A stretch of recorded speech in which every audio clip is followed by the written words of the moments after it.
ఈ మూవీ సిరాయ్ అంటే ఫస్ట్ నుంచి కామ్గా స్టార్ట్ అయ్యి లోపల చాలా డెప్త్ ఉన్న సినిమా. చాలా బ్యూటిఫుల్గా వెల్ రిటన్ స్క్రిప్ట్ ఇది.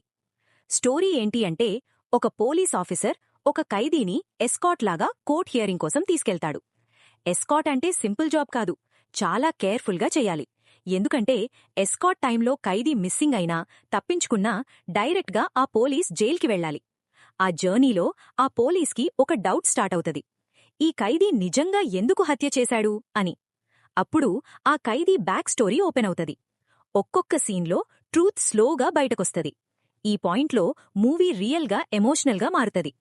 ఆ స్టోరీ విన్న తర్వాత ఆ పోలీస్కి ఆ ఖైదీ పెయిన్ అర్థమవుతది. సో బెయిల్ ఇప్పించడానికి ట్రై చేస్తాడు. కాని ఇక్కడ ట్విస్ట్ ఏంటంటే, నిజం చెప్తున్నాడా లేదా అన్నీ కవర్ చేయడానికా? ఈ క్వశ్చన్కి ఆన్సర్ కావాలంటే మూవీ చూడాల్సిందే. యాక్టింగ్ చాలా న్యాచురల్గా ఉంటది.